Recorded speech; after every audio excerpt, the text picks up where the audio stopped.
Hi, I'm Artie Nemco. There are two categories of worrying: about a specific issue or general worrying. And here are suggestions for each. First, we'll start with specific worrying. First, the obvious. Is there anything you can do now to reduce or even eliminate the worry? For example, let's say you're worried about losing your job, that you might lose your job. Put yourself in your boss's shoes. Might you axe you? If so, is there anything you want to do? Improve your attitude? Try to get your job description tweaked or even changed in a major way? Learn a critical skill? Come to work on time? Another example.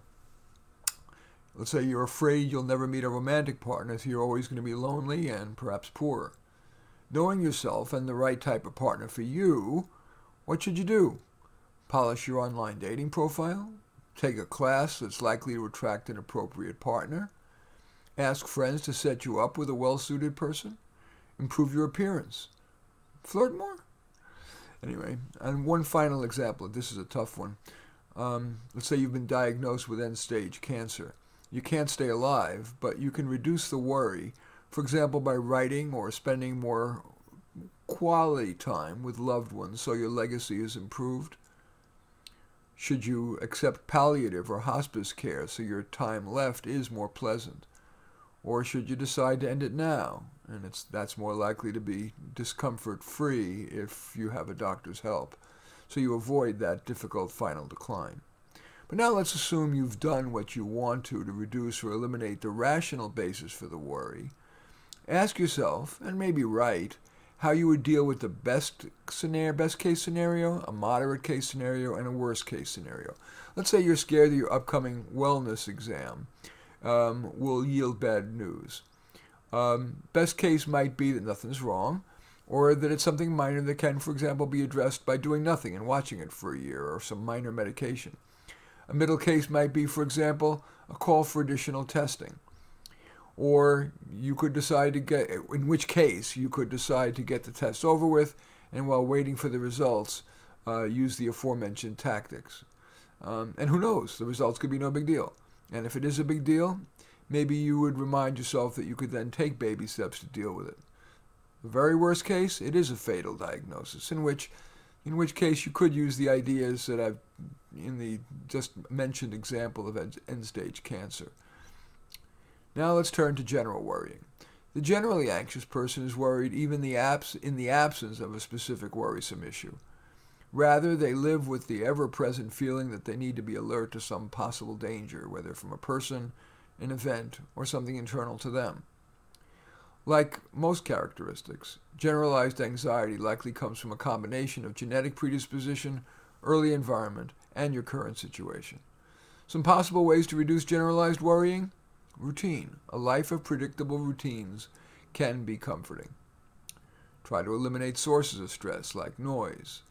A work life in which you lack control and have a difficult boss or tasks. A stressful living situation. People who too often stress you out. Another way to reduce generalized anxiety is to hang around with people who calm you. All of us should spend time with relaxed people who bring out the best in us. For a person who is generally anxious, though, it's especially important. You might also use what I call calmers. For example, listening to calming music. Maybe one or more suggested in a recent article that I wrote called 8 Simple Self-Help Tactics. Another calmer is every so often take just 2 or 3 deep breaths, slow deep breaths. Another calmer is to stare for a minute at the view outside your window, in your garden if you can, or at a YouTube aquarium, which they come with calming music. There's a ton. Just Google virtual aquarium or something aquarium and look on YouTube. Another calmer is that some people find meditation helpful in reducing anxiety, although other people find that it doesn't provide insight or even help reduce worrisome thoughts. Such people view meditation as more like a nap. You've spent some time and the problem is still there.